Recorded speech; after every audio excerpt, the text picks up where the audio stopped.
Hello, this is part 3 of my Lupin collection, focusing on the TV series I have so far. So, going right into it.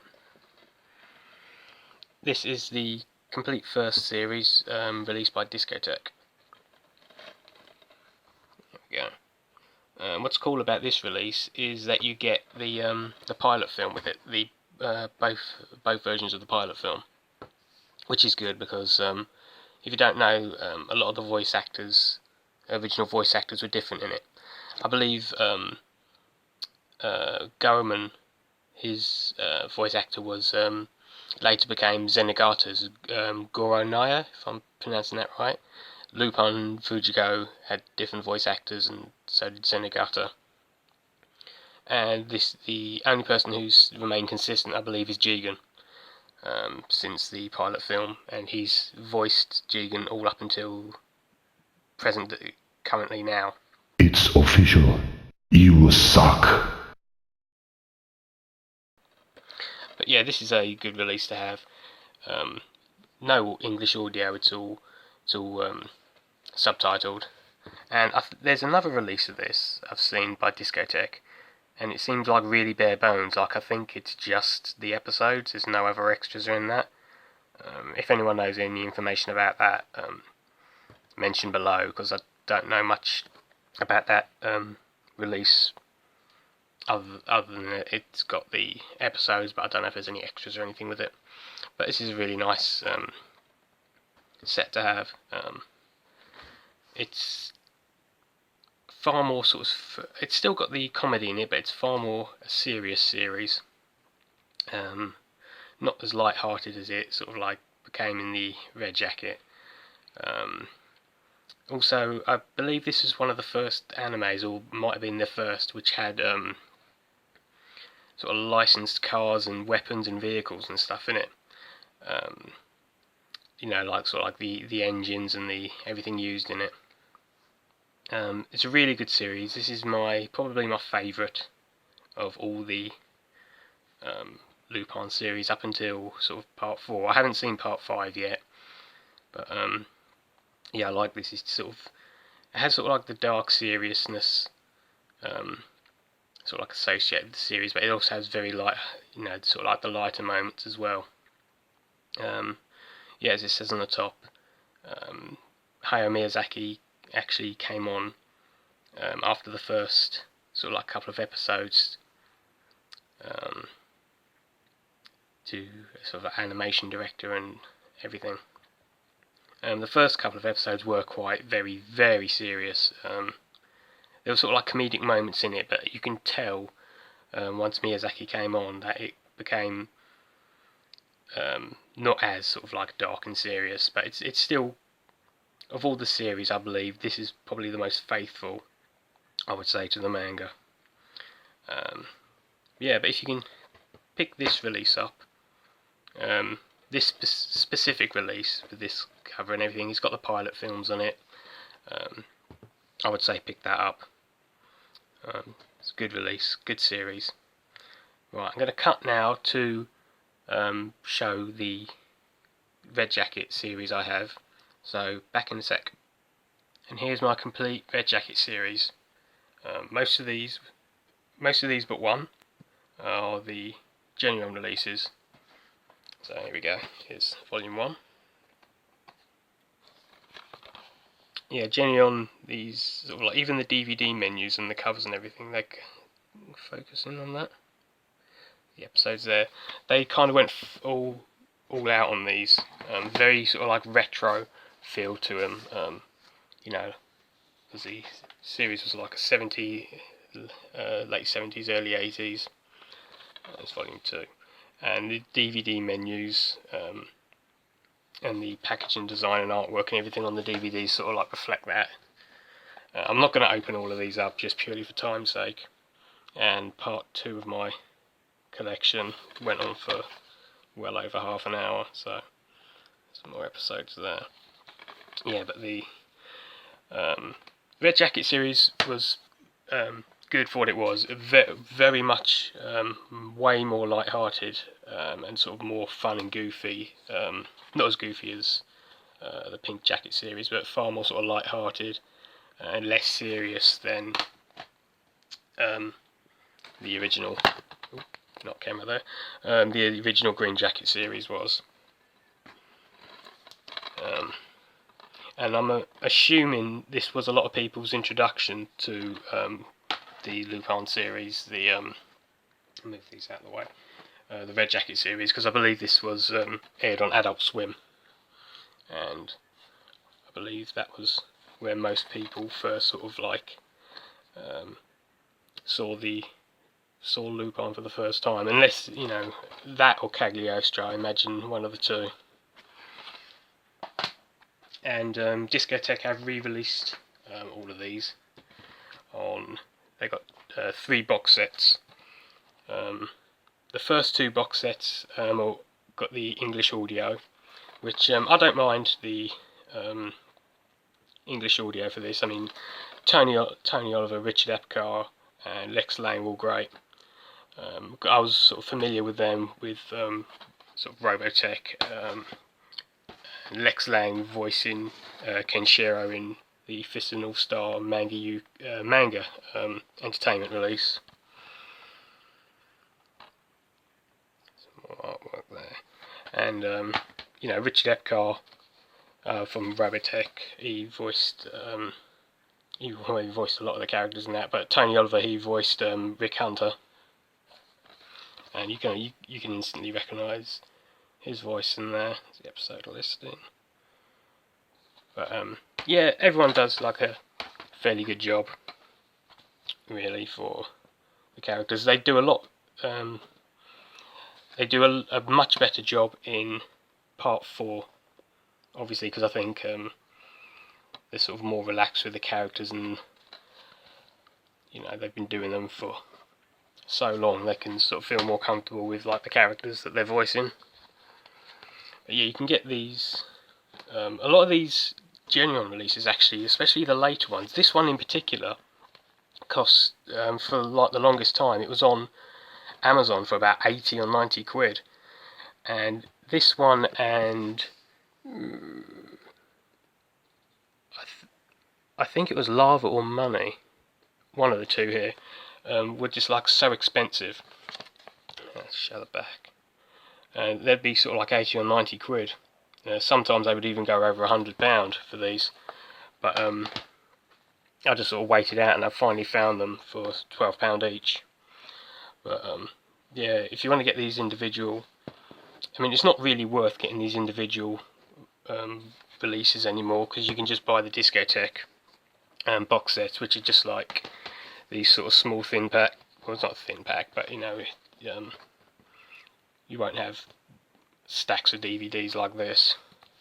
You can just get them in sort of like three DVD cases, really, and that's the way to go, really, if you want to get these. I only got all these individual volumes because I got these way before Discotek got the license and started releasing the Red Jacket series. So that's the only reason why I got the individual volumes. Some more there.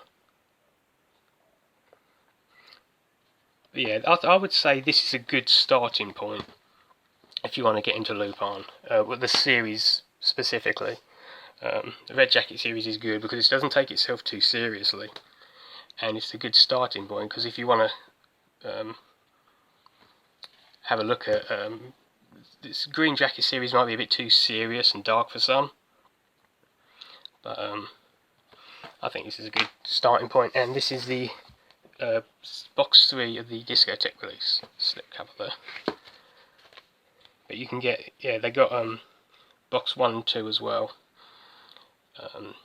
So essentially all the DVDs I just shown there, the genuine releases, would be box 1 and 2, and this box 3 carries immediately after the last volume there. So, and there's no English audio track for this, it's purely the Japanese with subtitles. Let's slip the case off.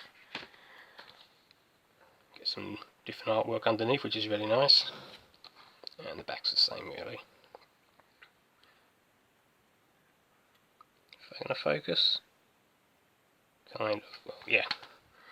So yeah, that's my, I think, I don't know if there's planned for a 4th box to release the rest of the I don't know if they're going to eventually be releasing the entirety of the Red Jacket series.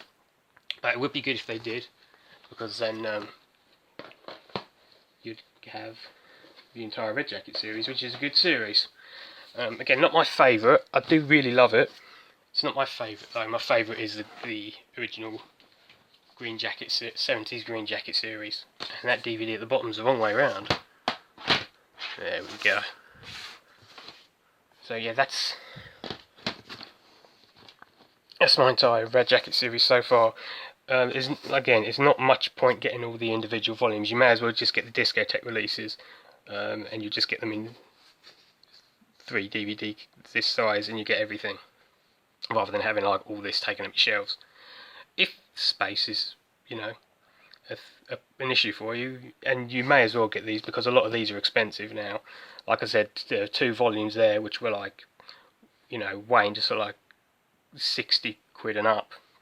I don't know what it's like in America, price wise, but in the UK, yeah, definitely sort of like more expensive to get hold of. And even these releases, I was looking, because I was going to replace all of these releases with the box 1 and 2 with the Discotheque. But even there, I can't even sort of find them for sale, or if they are for sale, they're really, really expensive. So I don't know what it is. You get sort of like Lupin releases, and they just like skyrocket in price a couple of months later. But yeah, that's my entire Red Jacket series so far. And next lot is going to be part 4. And by part 4, I meant A Woman Called Fujiko Mine. A bit of a provocative front cover, but I don't know how YouTube is, so I'm just covering up. This is the DVD release, and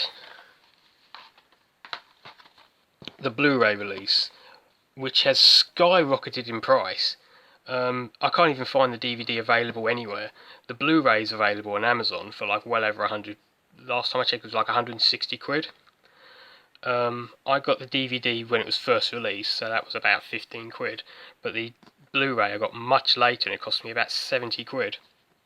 But yeah, it's the can I do? Yes, there we go. Again, I don't know what YouTube's like, so I'll show the backs now. The backs are exactly the same, look.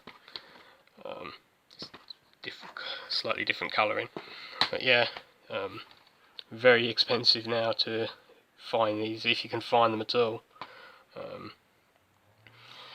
A lot of people say this is, 1, their favourite series, and 2, it's the most faithful to the manga. I disagree with that. Maybe the art style is, I would say the art style is quite faithful to it, but I still think the first Green Jacket series, is this going to focus or not? No. I still think the Green Jacket series is far more faithful to the manga than this will ever be. This is a lot darker, not really, very sort of few bits of comedy in it, sort of not really light-hearted. It's not a bad series. It's not my it's not my favourite. It's good. I like sort of like how dark, not how dark it is. I do like that it has a more serious tone, but I don't really. It's the Green Jacket just like is far better than this in my opinion, and Fujiko isn't just not an interesting character. My favourite Fujiko is from the Green Jacket series. She's a much better character in that, whereas sort of like in the Red Jacket onwards, she just uses like sex to get what she wants, where it's in the Green Jacket she was sort of, far more capable, of doing getting things any other way rather than just using sex to get it. She's a much better character in the Green Jacket series, I find. She's just not a particularly interesting character in this. And when this was first announced, I was excited about it, because it was like a new series that was going to be released because this was the first Lupin series released in the UK in its entirety. But when I heard like Fujiko was a central character and it was going to be pretty much about her, I just didn't care, because I just don't find her that an interesting character. She's like much of it in the Green Jacket series. She's really good in the Fuma Conspiracy. She's just sort of like a bit crazy gold mad. If you know the scene near the end when she sees all that, the temple made of gold. Yeah, it's not a bad series, but it did. I think it would turn it would turn, I think, a lot of people off if you go from the Red Jacket series and immediately to this. You might think, hang on, bit of a more serious and sort of far less light-hearted tone. It's not a bad series. I do recommend watching it, but the best portrayal of Fujiko, I think, again, I keep saying it, is in the Green Jacket series. That's my favourite Fujiko, hands down. But yeah, not a bad series, but not my favourite. I still like it, but it's not my favourite. And now we're on to part 4, which I really enjoyed. This is the Discotheque DVD release, because last time I checked, the UK hasn't got a DVD release of this. We only have Blu-rays. I'll explain why I have sort of 2 copies there later. But this is the Discotheque DVD release of the part 4, the Blue Jacket series. And I'll get into well, they couldn't release, I'm not sure, I think a lot of it had to do with like licensing or not having the rights, or something to do with the music and the dubs for it. But you can't get there isn't, basically you can only get, it's like old, sort of like back in the day, you could either get a dubbed VHS tape, or subtitled. You can only get these, one or the other. So this is completely the English audio track in this, which a lot of people don't like because of the music. For the most part, the music's absolutely fine in this. Hasn't got the the familiar Yuji tracks, but I mean opening or anything, but it's fine for what it is. I'm not entirely sure the ins and outs of why they couldn't have both audio tracks, the Japanese and English, on one release, but you have to sort of like buy them separately. But Tony Oliver, Richard Epcar, and everyone comes back, except the voice of Zenigata is different from the Red Jacket series, but they all come back, and it's an odd series for me to watch for the first time, because it's semi-serialised. It's sort of like an ongoing story throughout it. But it's fine. I really enjoy this series. This is probably, because I haven't seen part 5 yet, this is probably my second favourite. Let's see, underneath the slipcover. But yeah, this is the Discotheque English dub release. And I also have, let's stick that there. Yeah. Also have the Anime Limited Blu-ray set. This was given a birthday gift for me. So this is the English dubbed release of part 4. Some screenshots of the back. Like I said, the English dub is absolutely fine. It's just a lot of people didn't like it because, one, they would have to buy it twice essentially, and I think just a lot of people didn't like the music used in the English dubbed version. But yeah, and this is the version of the subtitled release we got in the UK. It's a big sort of collector's box set by Anime Limited, which is a good company, I think, and they got the license for part 5, so I'm hoping that will get a nice sort of like release. I don't care if it's a sort of like a box set release like this, or just like a regular Blu-ray. Just getting it sort of like a physical release of it is always good. And yeah, this is what we got in the UK. Cover comes off, and if I fold this, you get a nice kind of big shot there. Lupin and Jigen in Italy. Yeah, for the most part, the entire series is set in Italy. There's a couple where they sort of, I think there's a Garmin-centric episode where it's in back in Japan, but for the most part, it is all in Italy. And inside, let's get this out. Here are the box of the Blu-ray discs inside. Sort of like a nice artwork in there. They're the Blu-ray discs. And you also, if this can get out of the box,